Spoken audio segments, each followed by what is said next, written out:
Olá, começa agora o Memórias do Poder Legislativo, um programa idealizado pela Associação dos Parlamentares do Estado de São Paulo.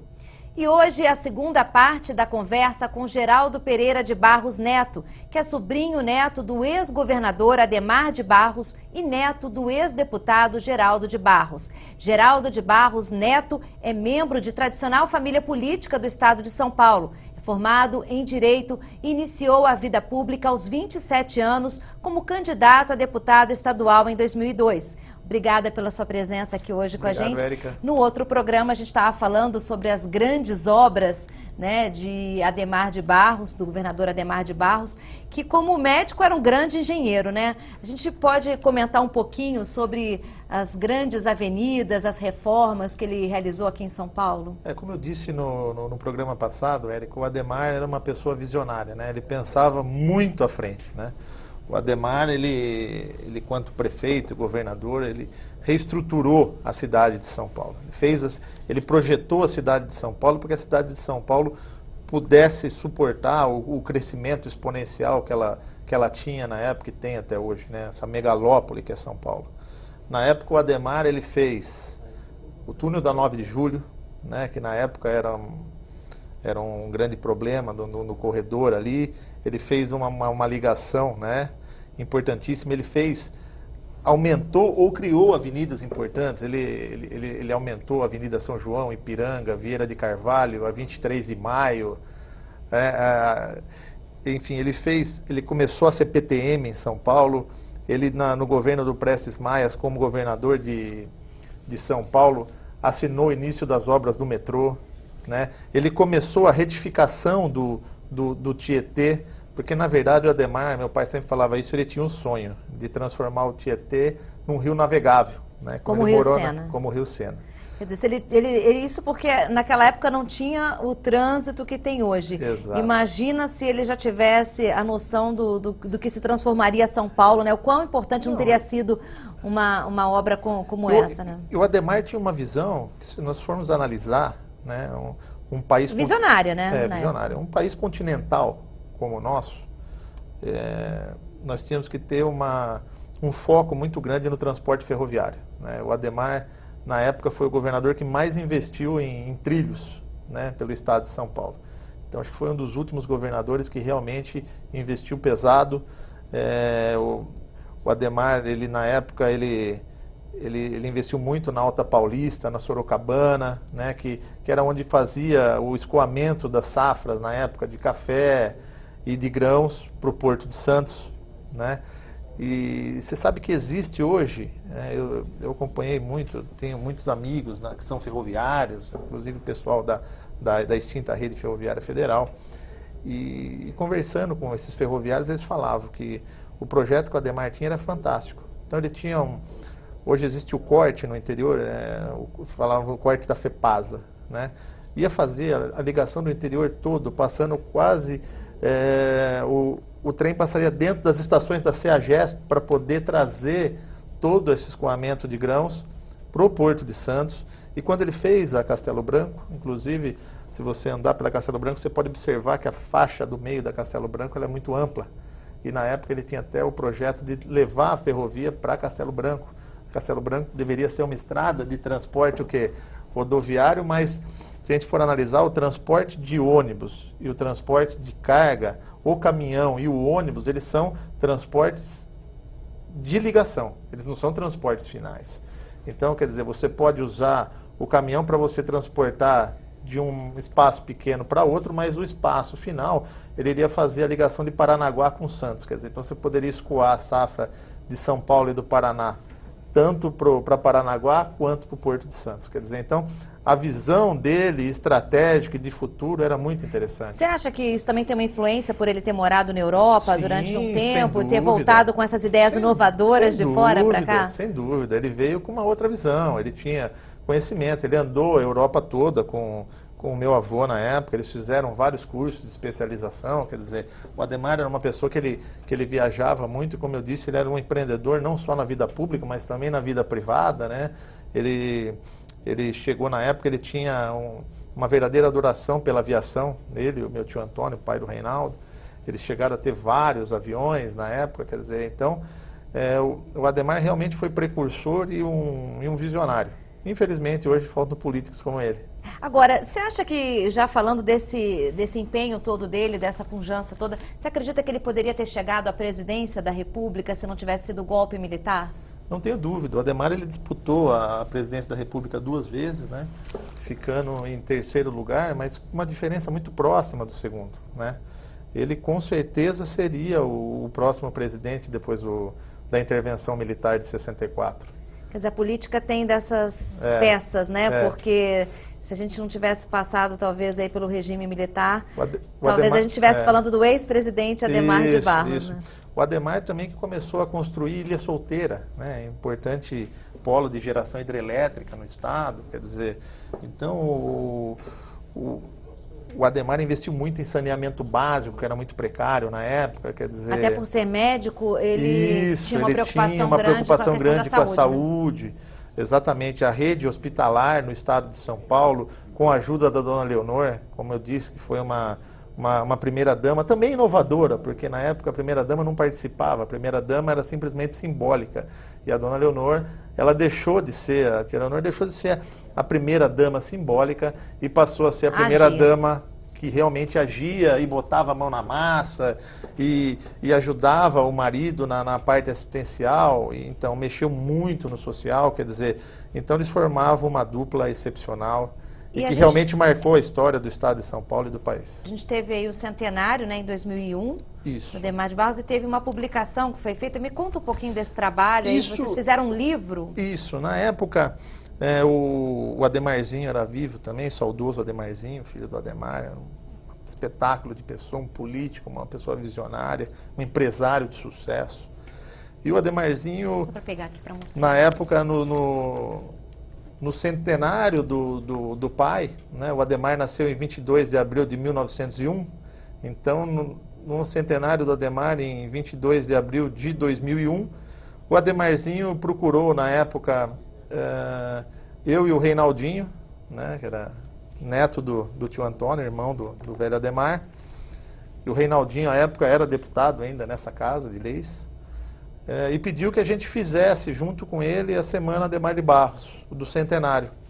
E ele, como ele falou, a primeira Semana Adhemar de Barros, como nós fizemos em São Manuel, no museu da cidade, eu gostaria de fazer, em 2001, um centenário em São Manuel também. Então ele reuniu todo o acervo do pai, ele montou um livro e na época uma fita de videocassete, né?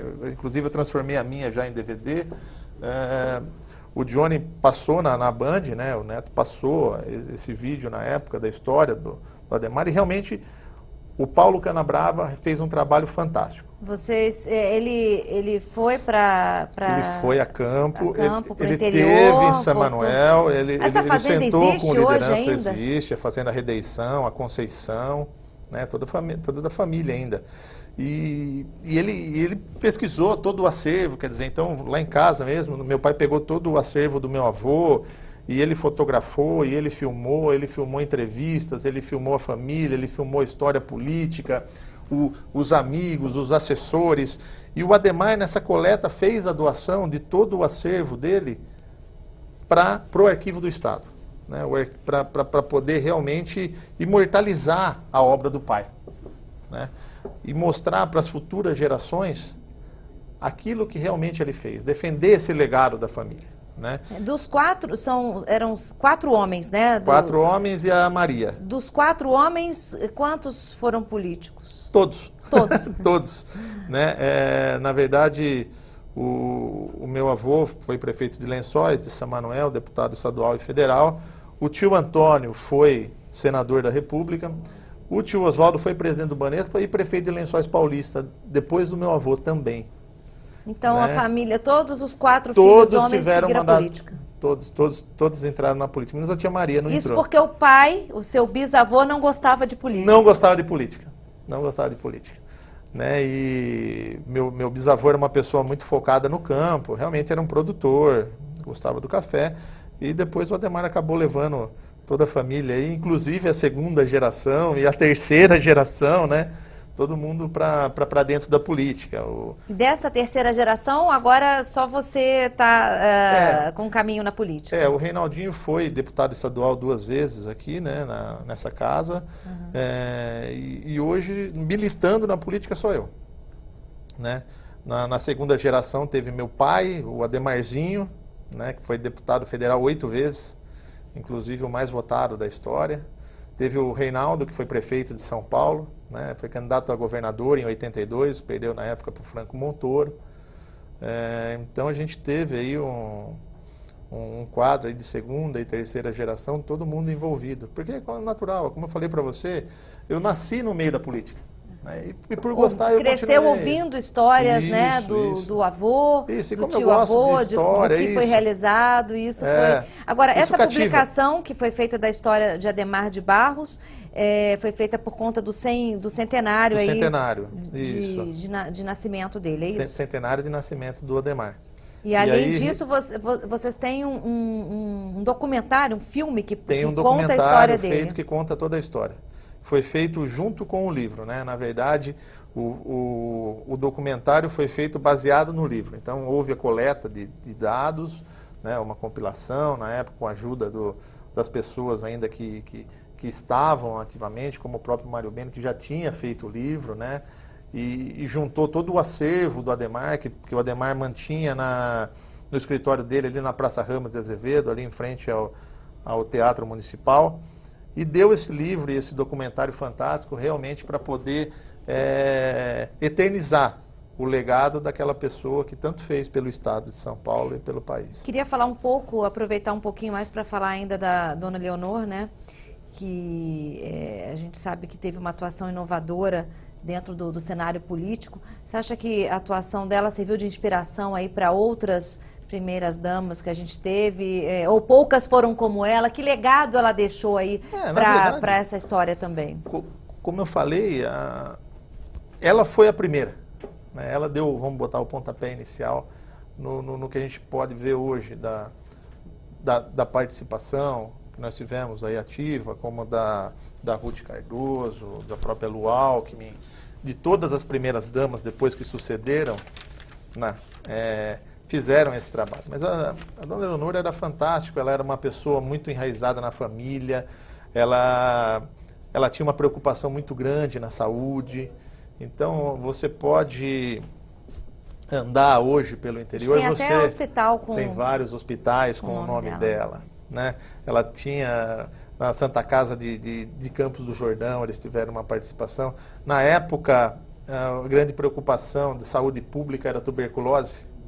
Né? Então, os sanatorinhos de Campos do Jordão... Era um centro de tratamento, e né? de Rubião Júnior, porque o clima era mais ameno. Né? E ela teve uma participação muito decisiva nesse empenho do Adhemar na área da saúde pública e na área social. Então, realmente foi uma precursora, né, do que nós podemos entender hoje como papel de primeira-dama. Então, eu sinto orgulho de fazer parte dessa história, de poder enxergar isso e poder olhar para trás com orgulho da família que eu tive.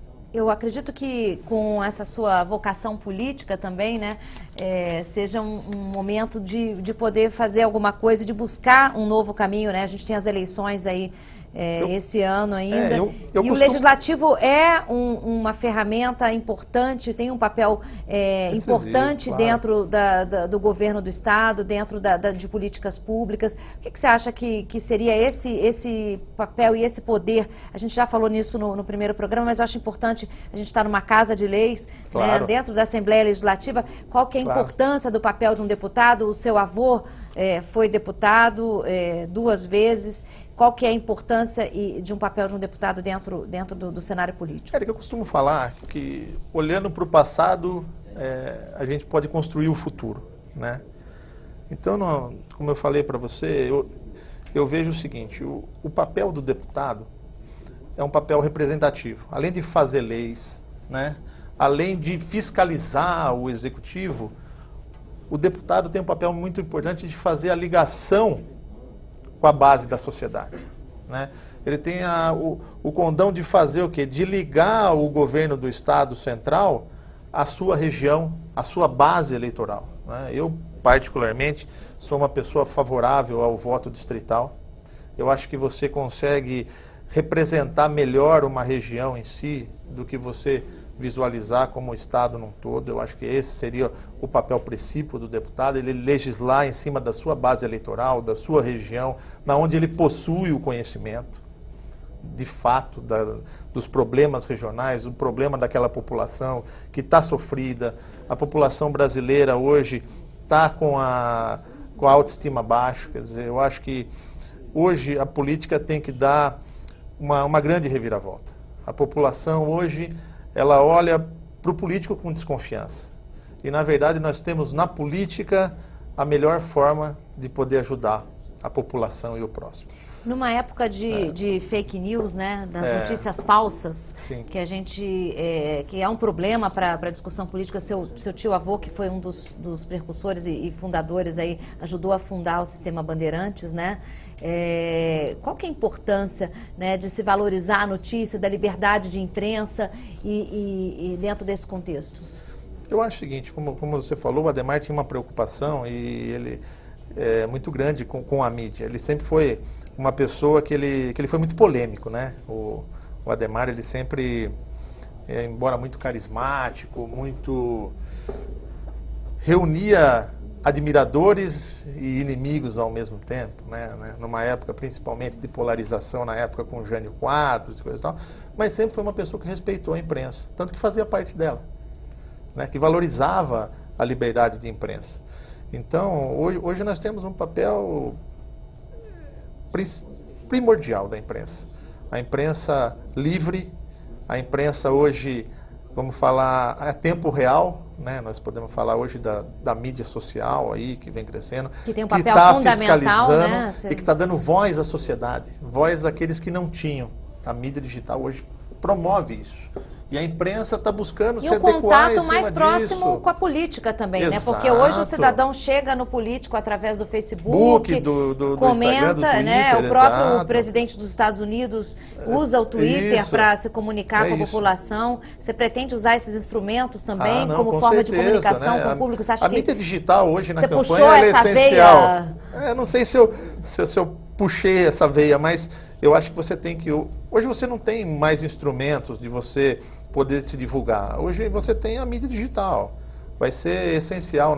Já foi na outra eleição, mas nessa vai ser, eu acho que o marco de virada vai ser basicamente feito em cima da mídia digital. Ao mesmo tempo que, como você falou, eu acho que nós temos que amadurecer também, né?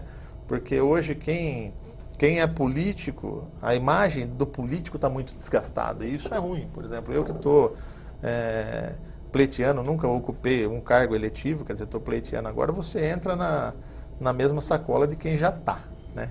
Então, você é político, a pessoa já torce o nariz. E nós temos que mudar essa realidade, porque a política é a forma de você poder ajudar o próximo, de você fazer acontecer e ajudar a população. Não existe outra forma. Como fazer para essas gerações que a gente tem hoje, com tanta revolta, com tantos haters que a gente chama assim nas mídias sociais, que polarizam tanto aí a política, como fazer para que eles voltem a acreditar? Eu acho que pessoas de valor como o ex-governador Adhemar de Barros, o seu avô Geraldo de Barros, pessoas que foram referências na política, precisam ser estudadas, lembradas, né? Para que a gente retome essa memória do passado, para trazer para essas novas gerações que a política não é assim sempre, né? Porque, na verdade, é por isso que eu falei, às vezes você olhando para o passado, você constrói o futuro, né? Eu acho que realmente nós temos que mostrar isso para a população, nós temos que fazer a população acreditar, nós temos que ter atitude, né? Então, inclusive é por isso que eu estou ainda na vida pública. Eu acho que eu posso dar a minha contribuição, como a minha família já deu. E eu acho que é isso, é você ter a atitude e fazer a população acreditar que pode ser feito, que pode ser melhor, que pode ser honesto, que pode ajudar efetivamente, né? Eu acho que é esse sentimento que falta para a população hoje. É o carinho, a esperança.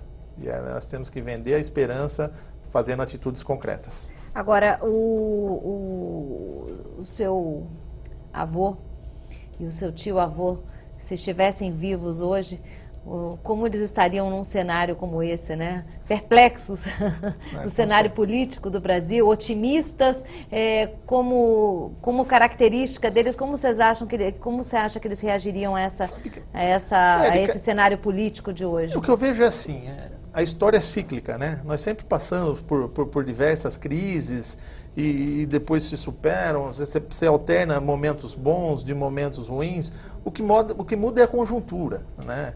É lógico que é impensável, por exemplo, a forma com que o Adhemar fazia política, até mesmo porque a legislação era completamente diferente, quer dizer, era muito mais aberta, né? Hoje você tem uma legislação pesada, uma atuação muito forte do Ministério Público, que na época talvez você não tivesse, quer dizer, muito era uma fiscalizadora, coisa... né? Isso, então... O que é bom também para a população, bom, porque você tem sim, mas um é o quê? Houve uma evolução, claro, né? Então são épocas distintas, mas se você for analisar o quadro crítico de crises, por exemplo, que passou o país e que passa hoje, são cíclicos. O Adhemar passou por diversas crises, quer dizer, lutou numa revolução em 32, foi caçado numa revolução de 64, foi exilado 2 vezes, quer dizer, você vê que o momento era muito mais conturbado do que hoje, né? E, enfim, e mesmo assim conseguiu deixar o seu legado, deixar o seu exemplo de vida. Administrar, conseguiu governar, conseguiu administrar. Ajudar a São Paulo se tornar o que São Paulo é hoje. Então a gente pode falar com orgulho que Adhemar de Barros, que Dona Leonor contribuíram muito para São Paulo se tornar a locomotiva do país. Como candidato e como futuro, né, pré-candidato às eleições, né, falando do poder legislativo ainda, que projetos de lei ou que leis, né, se a gente pudesse sonhar aqui, você gostaria de ver aprovadas aqui nesse parlamento, né? Voltadas para que área? Saúde, educação? Em que focos que seriam essas leis? Eu acho, Érica, eu já defendo... De investimento. Eu já defendo essa bandeira desde 2002, quando eu saí candidato, né? Eu vim da política estudantil, participei ativamente das eleições da UNE, enfim, convivi de perto com as mazelas da educação, com a dificuldade da população de buscar um curso superior, uma vez que a gente tem uma inversão de valores muito grande. Por exemplo, se na época em que Adhemar era governador, o ensino público era um ensino de qualidade, era um ensino exemplar, né? Hoje nós não temos, infelizmente, o nosso ensino público não chega a ser tão bom quanto o ensino particular, né? Então nós temos uma inversão de valores. Hoje quem acaba frequentando a universidade pública são aquelas pessoas que conseguiram ter condições de estudar em escolas particulares e acabam tomando a vaga daquelas... Não é tomando a vaga, acabam entrando na universidade pública, é um direito de todos. Tendo mais chances, né? Tendo mais chances do que aquela pessoa que estudou numa escola pública.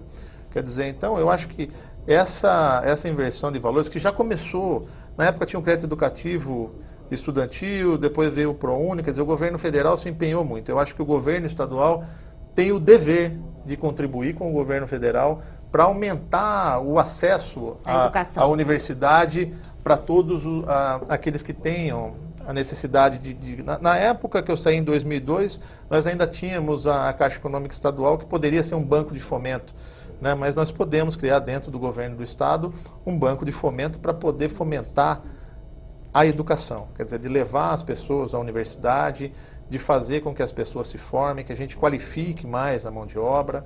Então esse é um projeto que nós vamos levar no sério, nós vamos tocar. Eu acho que nós temos que auxiliar no comércio popular. O comércio popular eu convivi bastante aqui em São Paulo. O comércio popular que sofre com a ação de políticas públicas excludentes. Nós temos que, muito pelo contrário, nós temos que valorizar, nós temos que dar condições para aquela pessoa que está buscando empreender, que está buscando sustentar a sua família, para aquele camelô que está na rua, você tem que dar uma condição dele poder trabalhar. Então, eu acho que emprego e renda, a geração de emprego e renda você tem que fomentar. É claro que eu tenho também o viés do turismo, eu estudo turismo, adoro a matéria de turismo, fui secretário de turismo, participei. E o turismo é um instrumento para fomentar a economia dos pequenos municípios? O turismo hoje é a forma mais rápida, isso é a fala do próprio governador Geraldo Alckmin, é a forma mais rápida de você trazer emprego e renda para o município. Tanto que o estado de São Paulo é um estado pioneiro, né? Você tem o DAD, que é o Departamento de Auxílio às Instâncias Turísticas, quer dizer, que fomenta, nós somos 70 instâncias turísticas, né? E foram criados 140 municípios de interesse turístico, quer dizer, então o governo do estado está investindo pesado no turismo, por quê? Porque é um Porque caminho, é uma forma de você fazer. Injetar dinheiro na economia e ajudar os municípios. É a forma mais rápida de você trazer, porque se você for trazer uma empresa, a empresa vai ter que montar a sua célula, vai ter que trazer funcionário. O turismo não, você só vai ter que fazer o quê? Você vai ter que receber, mais rápido. Você vai ter que receber o turista e fazer. Então, se você pegar, por exemplo, Portugal passou por 2 crises da zona do euro investindo em turismo. E hoje Portugal está o quê? Está sólido investindo em turismo. Nós tivemos, para você ter uma ideia, em Portugal nós tínhamos 76 mil brasileiros ano. Hoje nós temos 1 milhão de brasileiros que vão visitar Portugal. Quer dizer, então você vê que Portugal preparou o receptivo turístico, preparou uma geração para poder receber as pessoas de fora para poder gastar. Recuperou financeiramente com o turismo. Geraldo, eu queria muito agradecer a sua presença aqui. Acho que você tem um legado aí importante, né? Do Adhemar, do Geraldo, seu avô, né? O Adhemar, seu tio. Acho que é um legado não só para você, mas para todo cidadão de São Paulo.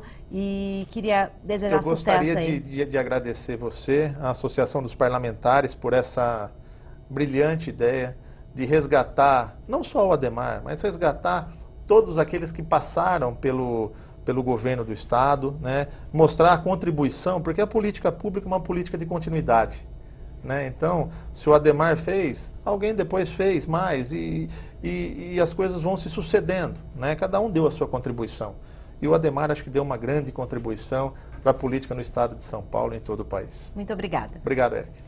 O programa Memórias do Poder Legislativo termina aqui. Obrigada pela sua audiência e até o nosso próximo encontro.